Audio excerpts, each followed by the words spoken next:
Hey everybody, welcome to another energetic arts training session. We're doing an open Q&A today, and so feel free to jump in, ask questions in the chat feed.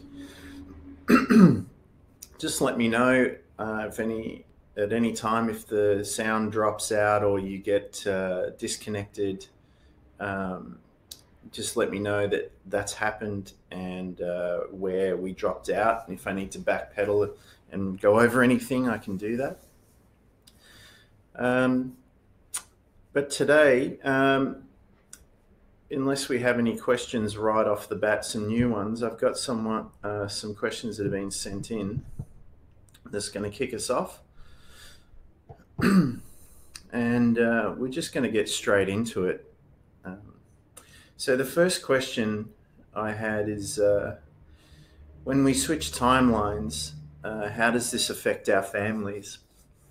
Now, just before I go into answering questions or at least giving you some ideas on what direction to look in, I have to do this disclaimer thing where, I let you know that this is my interpretation of things. I'm a human like everyone else watching this. So I really strongly suggest that you do your own research, you check things out for yourself and make up your own mind. I mean, that's what this is all about. This is not about blindly following anybody or any method or, putting your power into anyone else. Your power should stay centered directly with you. And from there, you should be empowered to make your own decisions and choices and conclusions. So if you're having any trouble with any of this, or if you're falling off the rails or whatever, obviously we have people you can reach out to on the practitioners page.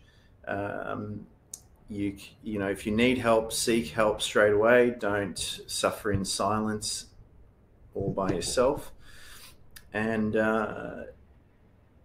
just look after yourself. Okay, be kind, tender-hearted to yourself. Take your time, go at your own pace, go in your own way, and figure it all out before you go jumping headfirst into the abyss.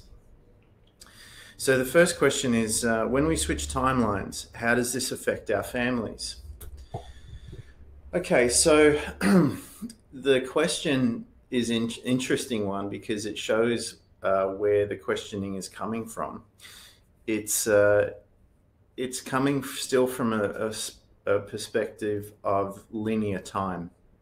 So the idea that I'm getting from this question is, if we switch timelines, like, how does that affect our family? Are we dragging our family into the new timeline with us? And how does that affect them? And it's not so much that, we're dragging our family into a new timeline with us.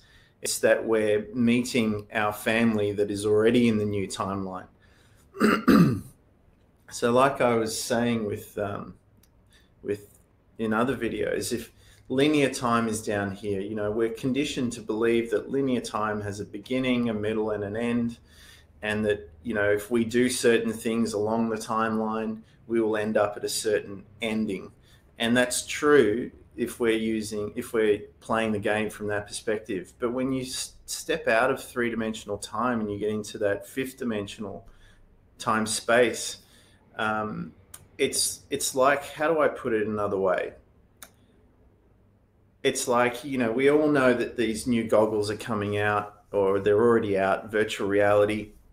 You stick it on, you put the headphones on, you're inside the game, you're playing as the character inside the game. You can see your hands or whatever it is that is there to represent parts of your body. You have this display out in front of you, or what's perceived out in front of you, and you interact with the characters and the environment in accordance to how it is programmed. And based on how you think is based on your style of play within that game.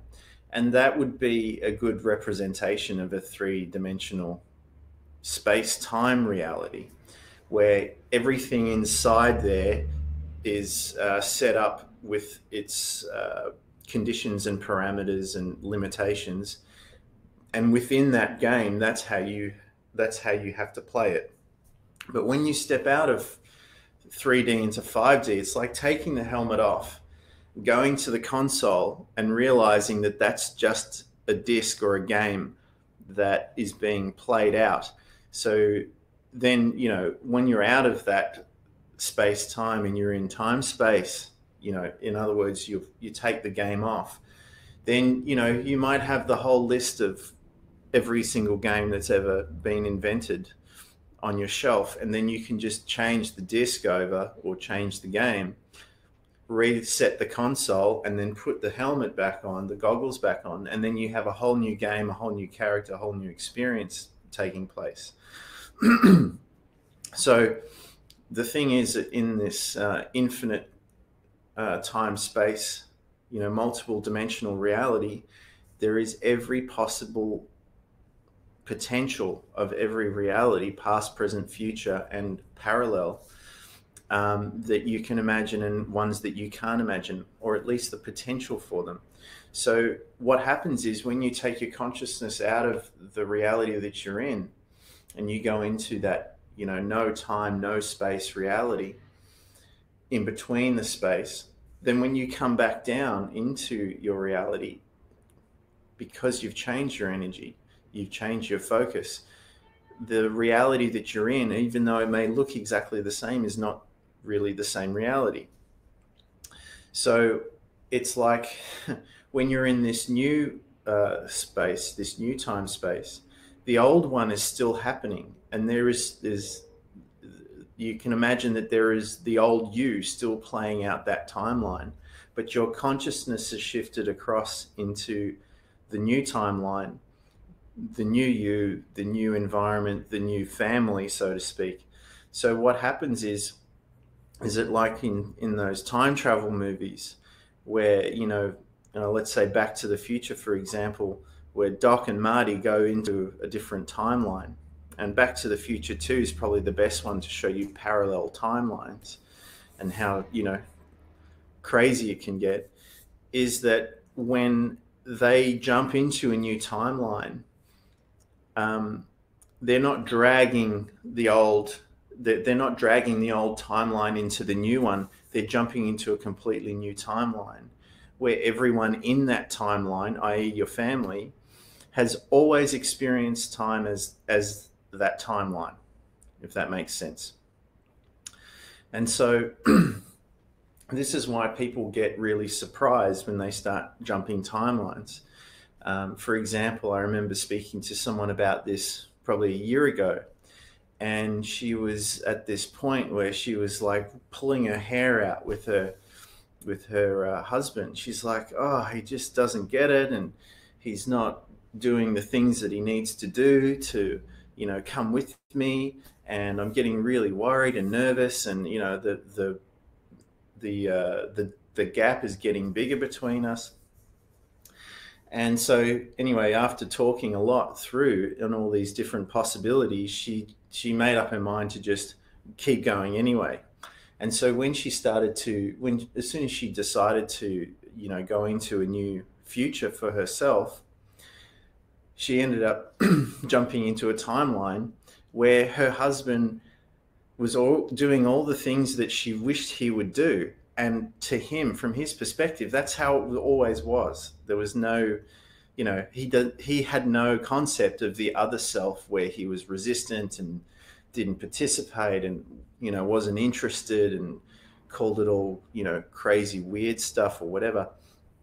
And so she come back and she says, like, he's meditating, he's going to workshops, and he's reading books, and he's, participating in life in a new way. And it's like, it freaked her out a bit. She's like, who is this guy?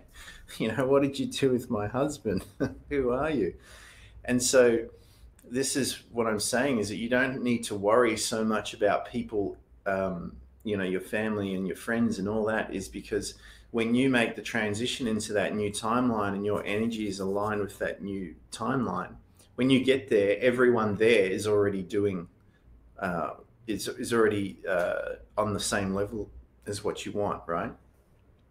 And so, you don't have to make this decision about, do I stay or do I go with your family and friends and your partners and all that sort of stuff. Because remember, there is every potential possible future in the field of, infinite potentials. So in there must be the possibility of everything that you can imagine for yourself playing out. It's just a matter of you tuning your energy in a way where you can align with that. And it sounds easy, but even when you get there, like the story with the woman and her husband, when she actually got the timeline into the timeline she was wishing for, she didn't know how to receive it. Like she was like, what's going on? This is weird. How do I deal with being here? And so I hope that gives a bit of insight and it relieves you a little bit of, this type of practice about moving through timelines. And here's the thing, like, don't worry about the destination where you end up, because you can move from any timeline potential to another, okay? And to give a metaphor, it's like, some are so close together and the barrier is like the thickness of a bubble. And all you need to do, even though it appears to be this huge, like the Berlin Wall, but even that one came down eventually, is that you can actually move your energy from one point to another. And sometimes we're trying to jump too far too quickly, and that can cause, all that disorientation, that can cause the motion sickness or the jarring or the confusion. So remember to invest in the skill, not the result.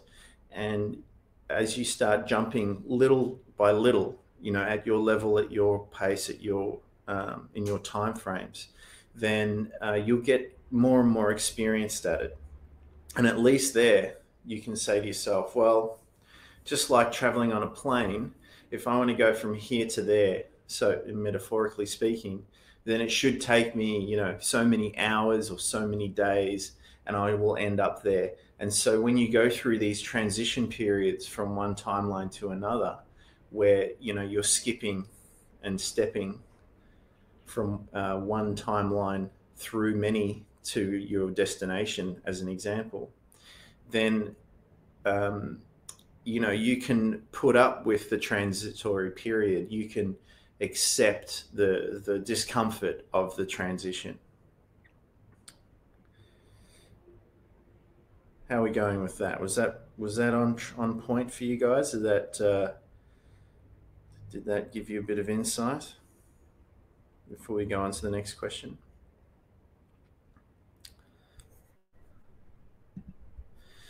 Okay, so the second question is, when healing another, what precautions can you take to protect yourself? All right, so first of all, you're not healing anyone. Okay, people don't. The short answer is people don't need anyone to heal them. Healing is a natural state, right? Or, well, let's go back even further. The body is programmed to bring itself into a state of balance all the time. And so the only thing, people have this perception of, there's this healthy body and all of a sudden something happens to it. And then, it's like something is taken away from the body and you've got to get it back in order for it to heal, to be whole again. But sometimes, I want you to think about it in the opposite way, of that you've got this system, this energetic system, right? You've got this brain inside the body. You've got this amazing body, which is like some kind of super advanced biochemical machine that, you know, can heal itself, rebuild itself, it can reproduce itself. And you've got this supercomputer, this quantum computer inside that doesn't need any cables or, you know, any inputs like you know, charging or anything like that. And so this is a self-contained, you know, living supercomputer, advanced machine that this vehicle that we're walking around in and participating in this life in. And so its programming, you know, has been going on, at least according to science, you know, for billions of years. And so these updates that have been going on, you know, they're all there, and we've been testing it out in, you know, billions of different scenarios in different ways. So the automatic programming that goes into you being a human being is, you know, just unfathomable. And so just like the computer that you're looking at this on, or the device that you're watching this on, whether it's a phone or something like that, although you're interacting with it, underneath the layers, there's thousands of lines of code that enable you to be able to participate in this session right now. Not to mention all the infrastructure that bounces this signal all around the planet for you to be able to connect with. And so all that unconscious programming to keep your heart beating, the blood pumping, your toxins being drained out of the body and producing waste, and you know, all that stuff to keep you alive and to keep you healthy is all running, you know, in the background, and you don't really need to worry about it. It just does it, right? So when someone gets sick, or when they, you know, they're ill or whatever, another way we can look at it is like a computer getting uploaded with some kind of virus. It's an additional piece of code that interrupts the balance of normal coding that goes on. And so sometimes, just like we saw in the movie Tron Legacy, is that when you get into your core line coding, and if you could see it, then you would see that there was a piece of code that was corrupting the initial program. And if you could just remove that piece of code, everything would reconfigure, and then over time it would all adjust and settle down, and you'd become healthy again. And so when we're doing a healing practice with people, you know, we're not actually doing anything as such to heal them. What we're doing is we're raising our energy to be an example for them to tune their energy into. And what happens, what I've seen happen, is that when we start to elevate our energy and we start to bring that ampage up, that current up to a higher level, it starts to push out the lower level corrupted code, right? And so when we're in a healing session with someone, the risk, and this is where the question's coming from, the risk is to have that code transfer onto your energy signature. And so when we're going into this stuff, you know, just like in first aid, just like in life-saving, the first thing is, you know, assess the danger, assess if there's any danger to you, because just like in a lifesaver, you know, in the water, if you got someone drowning and then you jump into the water to help them and then they claw all over you, then you've got two people drowning. And so we don't want that. So to use the metaphor of life-saving, they always say, you know, throw out a towel so they can grab the towel and pull them to safety, or get a long stick or a pole and pull them in, or throw them something that they can, you know, grab onto. So these are all good metaphors. So the first thing to do is to get your energy set, okay, and get yourself into a state where you can maintain your frequency. All right. And be aware of where your limits are, because if you can feel your frequency starting to shrink down, then that's not a good place to be. Okay. Because you can get that, you're at risk of receiving a transference. So there's so many different techniques and methods to be able to do this, and it doesn't really matter which one you use as long as it's going to work for you in the situation. So rather than have this attitude of like, oh, I've got to avoid, I've got to be really careful now, and I'm nervous about getting into these healing sessions, don't do that either. Like, I mean, if you feel like you want to do it, go ahead and do it. And if you feel like you don't, then don't. Just use your judgment, use your normal judgment. But these sessions, they also give you an opportunity to test your edges as well. Okay, so rather than look at this as just a way to give of yourself and to be a good person and to heal, and be nice, look at it as a way of, okay, well, here's a situation where we're looking at two different energy levels, two different frequencies here. And the idea is, if I'm the person healing, then I need to hold my energy higher than the person who's being healed, so they can start to come up to that frequency and match with that frequency. And so when you're in a group and you're doing this as a group, there's lots of energy coming together from different angles, and the idea, if everyone is good at holding their energy and keeping it clean and clear, is that as the energy comes together, it compounds, and you get this acceleration and an exponential effect where all the energy coming together produces more energy, and it gets perpetual. Okay, and then you get this plume of higher frequency energy that everyone can enjoy together. And the person being healed, who typically would be of a lower frequency, sort of gets sucked into that vortex, and they get lifted up, and then they can get into the state of feeling what it feels like to be healed and whole. And then their brain can record that, and their body can start to tune into that, and they can lock it in, and therefore then their own system takes over and starts continuing that frequency, so they stay in that healed, whole, high energy vibrational state.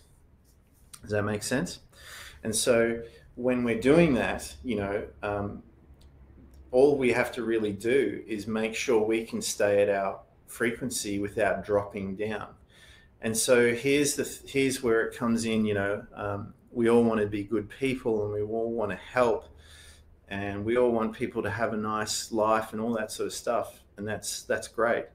But this is where we have to know our own limits, and this is where the training comes in, where we can start to test these things out.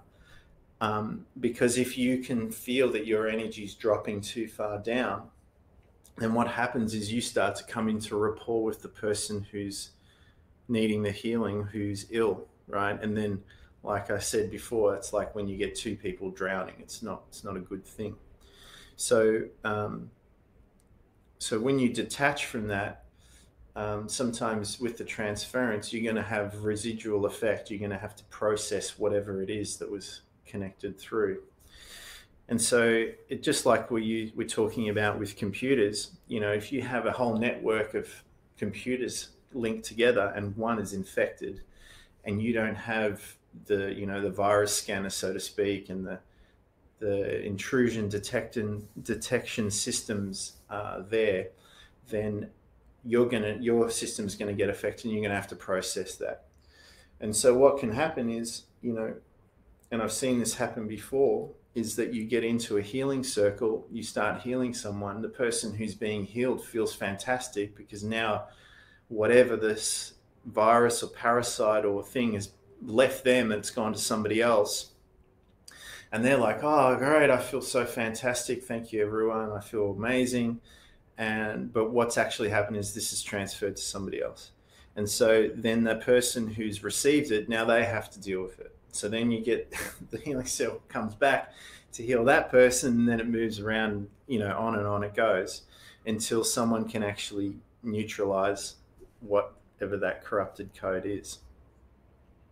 Now, there's another way of looking at it too, is that when you get into these healing circles, and especially when you're dealing with a general, let's say, corruption of energy, it could be something like as common and as general as, say, shame or grief or fear. Okay. Now, if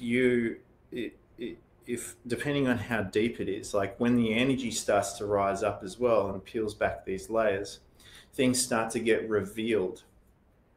And so if you're not doing any work on your own to clear yourself out, when you get into these healing circles and the energy starts to lift, that's going to be pushed out of you too to deal with. It's a bit like when we talk about, going to the Amazon and, taking ayahuasca or something like that with the medicine man. That medicine goes through you, scans your system, finds whatever the problem is, and it pushes it straight to the surface for you to deal with, to become aware of, and to transcend. So there's two ways, there's two things. One is transference from the person that you're healing, because remember, we're all connected. Okay, and that can be a good thing and not so good depending on what you're connecting to and what those people are connected to. And the other thing is that when you get into these high vibrational states, that whatever isn't in relation to that high vibrational state will become ejected, right? It's kind of like the bouncer at the door. If anything below that line of frequency, it's not going to get in. So you're going to have to confront that before you go further. Does that help? Does that clear things up a bit there? So just going further into that, just a little bit more, is that this is why, we started these sessions, because there's lots of techniques out there. There's lots of these groups going on, and which is really good. It's positive, but it's kind of like, all the action with no maintenance. You can only keep it up so long and keep connecting so much at different frequencies without having to do some kind of, work on yourself and clean this up. And when you start to find your edges, you're going to want to go deeper, obviously, and you should, but you should do it, in a way that's intelligent. Let's put it that way. And so you can take your time going in there and go carefully, because the other part is that when we start to come up against these things, this is a good indicator of where we should be focusing our next part of training. Because, there's, like I said, there's so much out there. There's so many things you could work on. And part of the confusion is, well, what do I work on now? What's going to be most useful to work on now? And what's going to help me, right now? So when you hit these walls, these dead ends, these problems, they're a good indicator of where you should start to focus.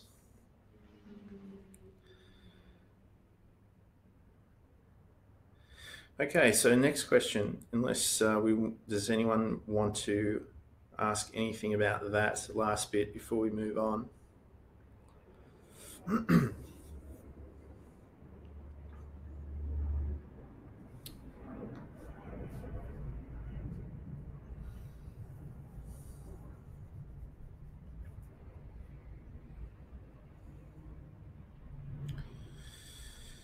The other thing is, like, we have to sort of, we don't have to do anything, but it's useful to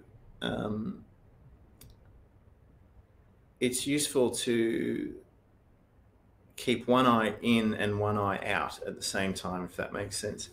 So when you're looking at certain techniques and certain things within contexts of, say, a healing circle, for example, obviously there's a lot in there, but also keep your focus outward as well onto the generality of things.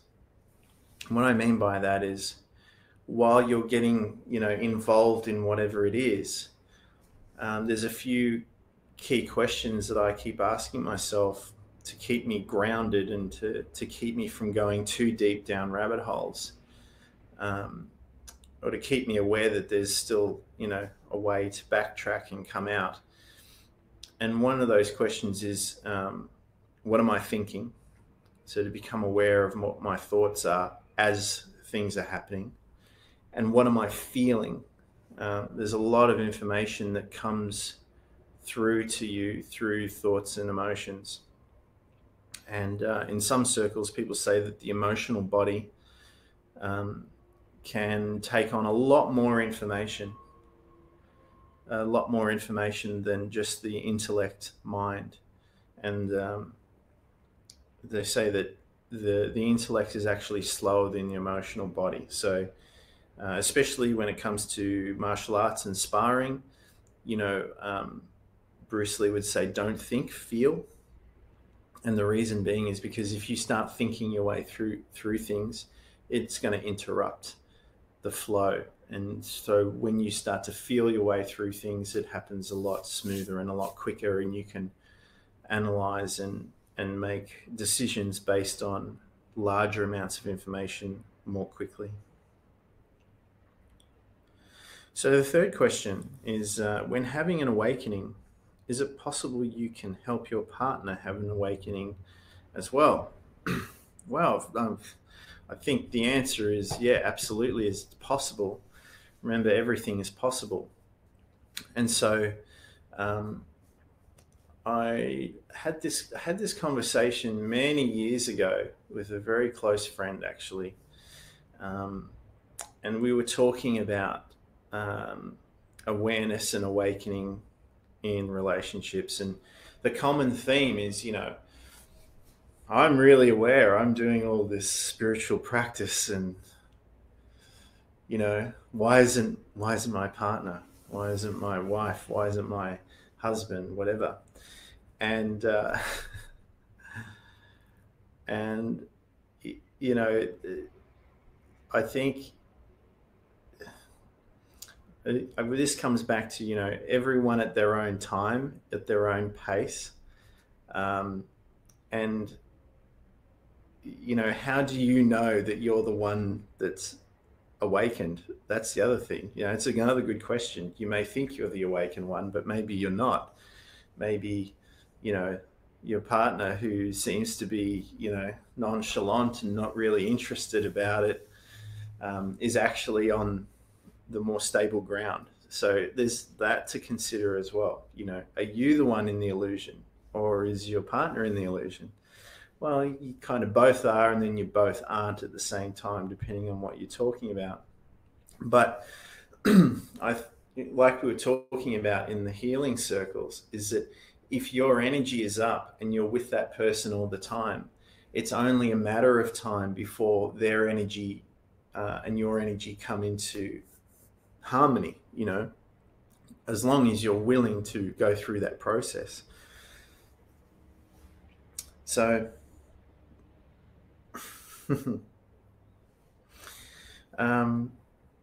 yeah, and the other thing is, it's never ending. I mean, I'm sure there's times, if you look at your relationships, past and present, is that there's probably this leapfrog effect where sometimes you're having a bad day and they're having a great day, and you're looking at them going, oh, what's going on? Why are you having such a good time with this? And why is it so easy for you in this area, but for me it's so difficult? And then other times, you're out there like surfing reality and, hanging 10 on these huge waves, and they're like, they're getting dumped all the time. So, but I think it's great when, you sort of find that that balance where you're both going together, that's where it gets a lot of fun.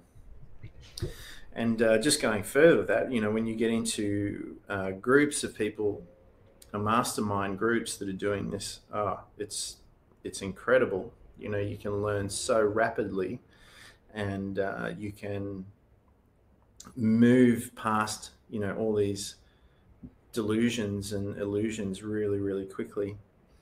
And sometimes, when that all happens, that's the other thing.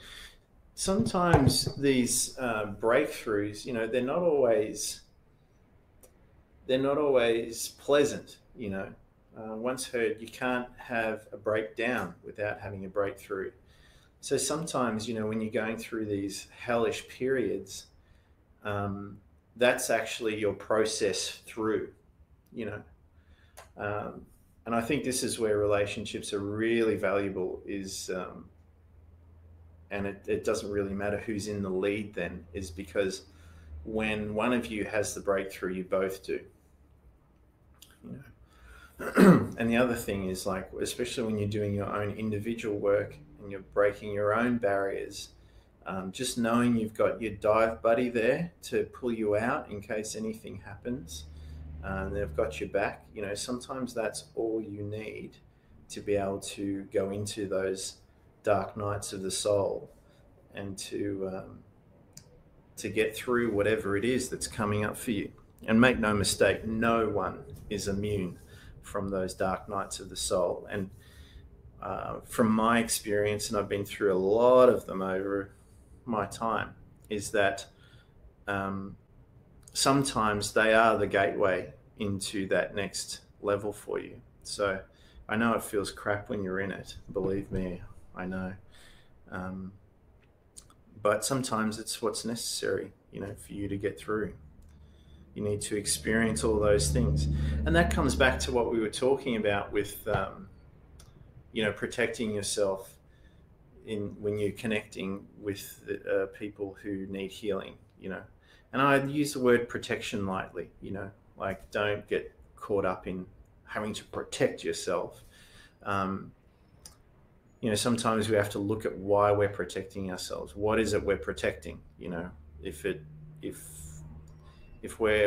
are we worried about that button being pushed? What's behind the button? If we unhook the charge that the button's connected to, then it's no point. There's no worry if someone pushes the button or not. You can push it all you like.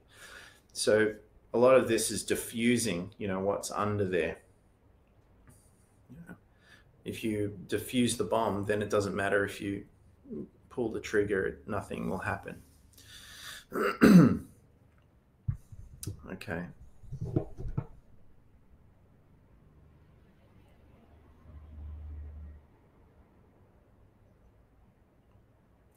This is a cool question, actually. So when jumping timelines, how can you be aware you did jump timelines? It's a really good question, because like I said earlier, some of them are so similar to each other that you might never notice. So I remember last year, I was talking to someone who was also, practicing jumping through timelines. And the other thing is, when you're going through it, you're not going to notice always that you've done it either. So sometimes when you slip through, it's like you can walk through a portal into a different timeline or a different dimension that looks exactly the same. And the other thing I think we should just accept right off the bat is that we're doing it all the time. Okay, our intention is our rudder, our guidance system, our emotions as well, and these wormholes, these portals, these gateways to new dimensions are everywhere all the time. And so, especially if you're waking up every day and you're doing your hair the same way and you've got the same routine, you're not going to notice these jumps unless they sort of come and hit you in the face. But a friend of mine who was doing this type of practice individually and within groups that I was in at the time, we were chatting away about this topic, and I noticed from one day to the next that she had like dark jet black hair, and that and from one session to the next, within about a 24-hour period, she had this real light brown streak of hair. And I'm like, that wasn't there yesterday. You know, what's going on there? Is that your body telling you that you've just jumped through a timeline, and that actually you're in a new body now, and that's the indicator. And so it's like with palmistry. You know, they say that your life is on your palm. It's on. This is your map of your world. This is your map of your life, and that over time, depending on what choices you make, your palm actually changes. I don't know if you've heard this before. So what I've been told is that you can take a photocopy of your hand, and then 5 years later you can take a photocopy again, and the lines have altered and changed. But you're not going to notice that as you're going through as you're traveling through the timeline. It's a bit like when you're traveling from say LA to Sydney or LA to London, and you cross the timeline, you know, where you lose a day, gain a day. As you're on the plane, you're not going to notice where that happened. You know it's going to happen around this time because that's what you've been told. But you're not going to notice. You're just going to get off the plane, and it's still going to be daylight, or it's still going to be dark, and the date is going to be different, and you're going to feel in your body that it's, you know, something has happened, but you're not quite sure what. And so this is the other thing I was saying in other videos, is that when we're looking at how to understand what these experiences are, often, you know, entertainment, the media, all these stories, they're all telling you from someone's perspective that you can't maybe quite relate to, or you can but not completely, or they're showing you from what a bystander would see if we were looking at this, and even then it's exaggerated, because all of this stuff that I've been talking about is so subtle that if you're not really sharp and aware and paying attention to it, you'll miss it, right? And even based on your perception of reality, even if you see it and it shows up right before your very eyes, your personality might just quickly explain it away, because if you did in that moment acknowledge it for what you actually saw, you would have to deal with whatever was behind the door there. And maybe it's not convenient, or maybe it's just, you know, too jarring. So, you know, this is why I've said before that having these experiences is not that strange, because they're happening all the time to everybody. Okay. But being prepared for them and being aware that they're happening and seeking them out, you know, that takes focus, that takes practice, that takes training, that takes awareness. And so it's a bit like, you know, the athlete, you know, the professional athlete, there's game day every weekend, right? You know it's there. It's going to happen all the time. If you're in the team and you show up, then it's going to happen to you. You're going to be involved in a game, and whatever happens in that game is whatever happens. But how you show up in that game is all based on your training.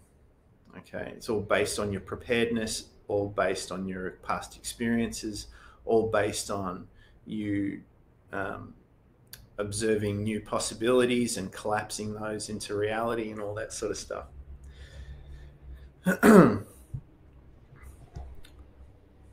And having said that, it's you know, these experiences that we have on game day, so to speak, to keep the metaphor going,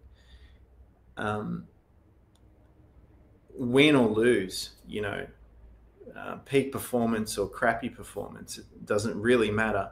They all give you feedback for you to know what to do in the next training session. So, for example, um, a few good questions that you would ask a team that was training together and trying to win games or just work better as a team is what did we do wrong, what did we do right, what don't we want to have happen again, and what would we like to happen again or more of, and what experiences haven't we had yet that we'd like to get prepared and ready to receive. So these are good questions to ask yourself, and they sort of align you and give you direction and help you hone in on what to work on. Okay, does that make sense? Another way of putting it would be, if you're wanting to get fit and healthy, you get on the internet, everyone's got their diet, everyone's got a program, it's all free, there's just so much information. It's like, where do you start? One person telling me this is good for me, and then another person telling me it's bad for me. This person saying this is how to, lose weight and get fit, and this is person saying that's not how you do it. And it's like, what do I believe? And so this is where it's like, I keep saying, do your own research, figure it out for yourself, take your time, don't rush in and just hand over your power to some kind of program or person or technique, because apart from maybe that's not right for the direction, person and future you're heading for, you also got to wonder, what's the motivation behind this person saying this. So we've seen that with all the big corporations, and telling you this is bad for you, so take this pill. It's like, oh really? Why? Because you sell that pill, maybe that's why you want me to take it. A lot of things were made illegal because it helped a certain industry thrive in certain times. So just be aware of things like that. Really question, make up your own mind, be your own master, be your own guide.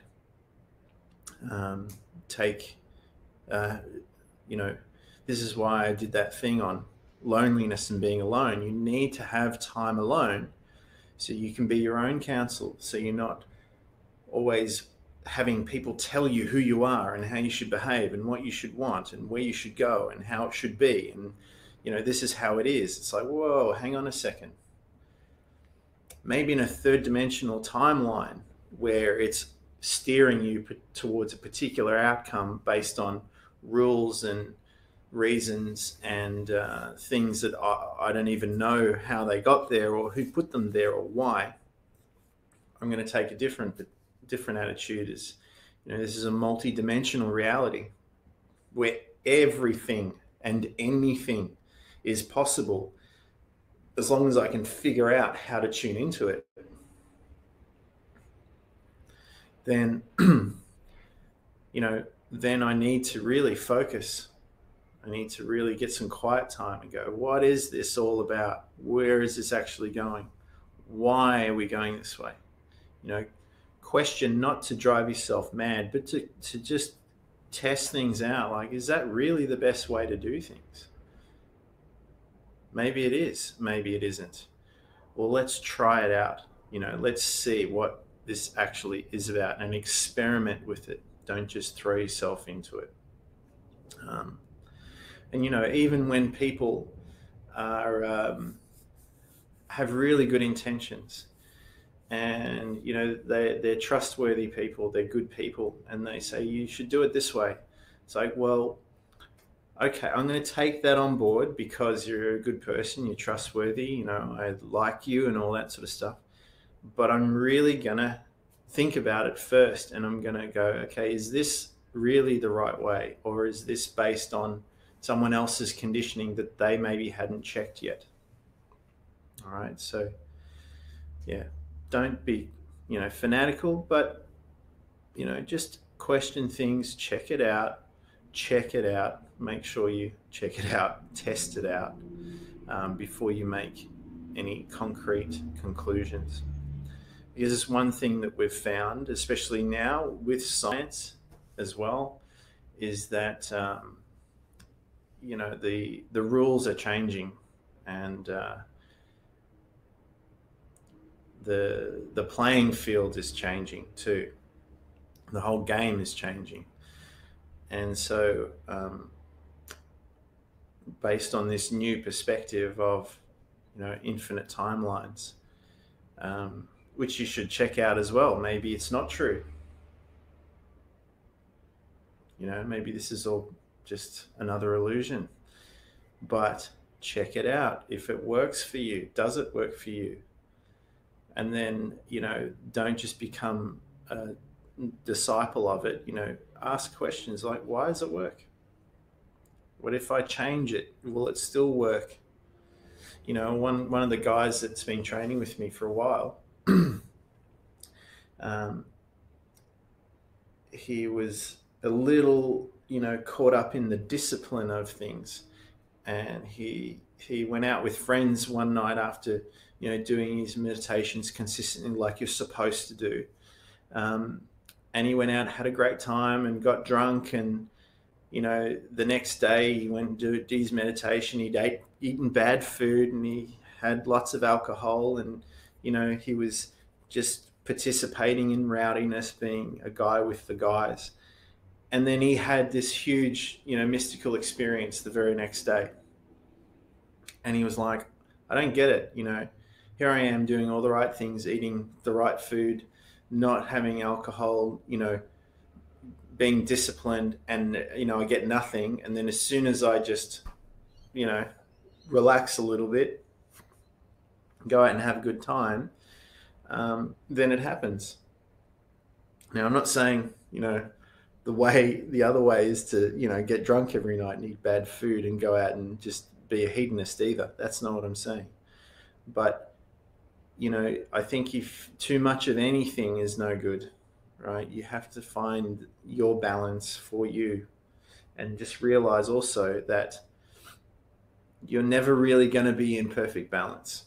All right. Just like a guided missile going on target is never really on target until it hits. Okay, it's always self-correcting, off course, coming back, being on course for a little bit and then drifting off course and coming back, because there's all these external factors. There's all these things that are constantly being calculated and coming into play. And this is, like I was saying, with the bioenergetic system, a lot of this happens automatically. A lot of it you don't need to control, okay? A lot of it you don't want to control. It's too complex for a personality mind to control. But if you have awareness of what's going on and how it's happening, then you're not so easily thrown off guard, all right? And you can ride those transitions a lot better. And it gets you through to this higher state of awareness, okay, which is not that nothing ever goes wrong there. It's just that you are aware of what's going on when it happens. You have a better understanding, and sometimes you'll know whether to act or whether to let things ride, and becomes a bit more what's the word?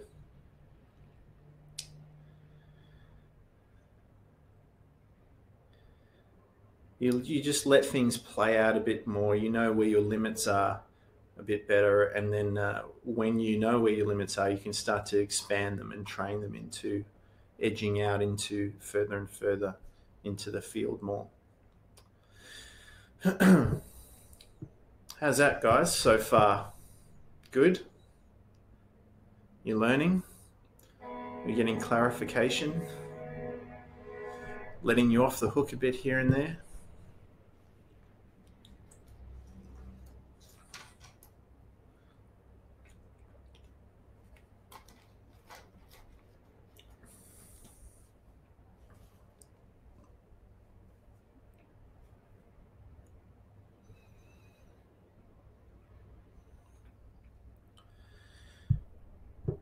So I guess if there aren't any more questions, we'll begin to wrap things up a little bit. Thank you. Appreciate that compliment. Yeah, I think the main thing I would like you all to take away from this today is to be your own master, and just assume for a minute that you already are a master, that you already know your shit. Um, and you probably know it from your perspective in your life better than anybody else. Okay. Um, and, to put yourself in the command seat and say, okay, I know what's best for me. No matter what anyone else tells me, no matter how hard everyone is trying to convince me, people close to me, my work, my family, my friends, my not friends, the media, society, what if all of that was the after effect of you already breaking through, right? So imagine there's this delay. Your mind creates the story in the game that you're perceiving, it projects it out onto the screen, and you get to watch it, and then you get to see where you were. And then from there, you take all that in and you reprocess and you create another image, and you go through this loop. Okay, it's like I was saying with the athlete. You have game day, you have the game, you experience the game, good, bad, win, loss, whatever, good performance, bad performance. You come out of the game, you go back into training, and you go, okay, based on that information of the game we just had, this is what I want to work on. This is what I want to move towards. This is what I want to move away from. And also I'm going to look at what showed up in that game that I haven't done yet that maybe I want to introduce into my own game, right? And then you train on that. And then based on that training, you go the next game day, and obviously the game's going to be different, right? And you're going to go through that cycle again, or something similar to that cycle. And then over time, you're constantly, I hate to use the word improving, but you're changing, you're moving into new experiences based on the challenge and the level that you need to be able to stay interested. Okay. And so, sometimes changing this perspective, and instead of being this, I don't know anything, and I'm just a beginner, which is a great attitude to take in, by the way, because, there's always new things to know. And, I once heard the people who really know that they don't know, and the people who think they know don't really know. So, to have this beginner mindset going in is a beautiful, beautiful tool to have there.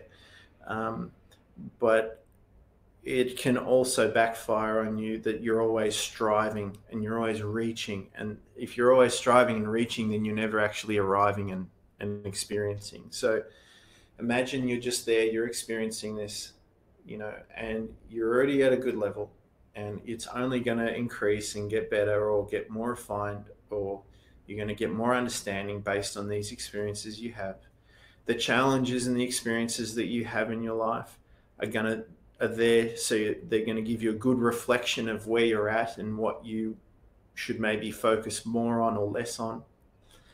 And then you can move into these new states of being more and more with precision, more and more with awareness, and with hopefully less effort.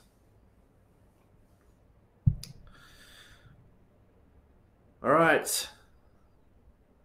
So if there's nothing else for today, we'll leave it there. Let me just look quickly. Bit of housekeeping, bit of up and coming. What's next? What's coming up this week? The new webinar for next Tuesday. Acknowledgement of your manifestations, allowing and receiving. Okay, it's going to be interesting. Often we put it out there into the universe. We're left waiting, wanting, and wondering why it hasn't materialized yet. Could it be that our understanding of how it presents itself is outside of the mind of the one that created the manifestation in the first place? All right, so we'll look at focusing in on manifesting next week and trying to create some actual tangible experiences in our reality, or more to the point, become aware that how we're already doing it and how it's already showing up that we're not perceiving yet. All right, guys, thanks very much for coming in, and we'll see you all on Tuesday or on the next Sunday. Good luck with your training. Take it easy. Look after yourself. You're already there.